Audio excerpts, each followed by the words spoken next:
it's sort of getting boring because it's so one-sided. Your two predictions for the 2024 general election, because we thought that it's getting a little boring because it's so one-sided. So basically, for those of you who didn't hear him totally clear, he's asking me to make a prediction for the 2024 election. I'll tell you something. Anyone who watches my social media feed or what I've been saying, I start by saying I'm not a soothsayer, I'm not an astrologer, but I have a reasonable and long-standing experience in predicting elections, and I don't predict them out of a crystal ball. I predict them on the basis of what I see on the ground. In 2014, I had said that the BJP under Mr. Modi will get an absolute majority. After many years, came true.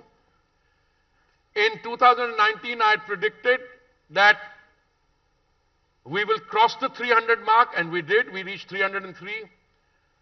Before I make a prediction, let me say something that I have seen on the ground. The real story in the 2024 elections is the complete change narrative and the groundswell that I'm seeing in parts of the country which you normally do not associate with the BJP. I mentioned the southern states. I see the vote share of the BJP going up considerably there, and I see the situation in West Bengal. These are 2 pointers I would suggest to anyone wanting to make a political prediction, because we can come to the predictions later. What is my view? I think in West Bengal, I took a press conference on that yesterday.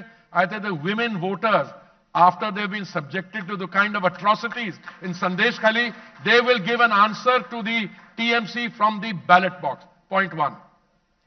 Point 2, in the southern states, I spent a lot of time in places like Palakkad, other places. There's something very different happening there.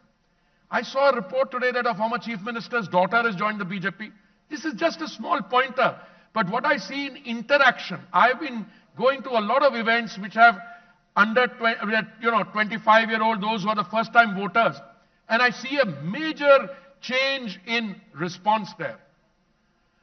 I did a workshop, where was it, in Bangalore. It was a workshop of BJP spokesman in training. They kind of changed the atmosphere. Exact number, I would not, I think we should wait, because an election typically has the processes consolidating about a week or 2 before that. Now we are a few days off from the election, this thing, but my prediction on the basis of the trends I'm saying, you're going to have the Honorable Prime Minister lead the country for another 10 years. You are going to have the BJP, which is already the world's largest party, also being the largest conveyor of goods and services to the common, to those who need them most, to the most vulnerable sections of society. And number 3, I think if this trend in the opposition continues, then I think a lot more people will join the BJP. Now you can ask me, is that good or bad? I frankly don't know.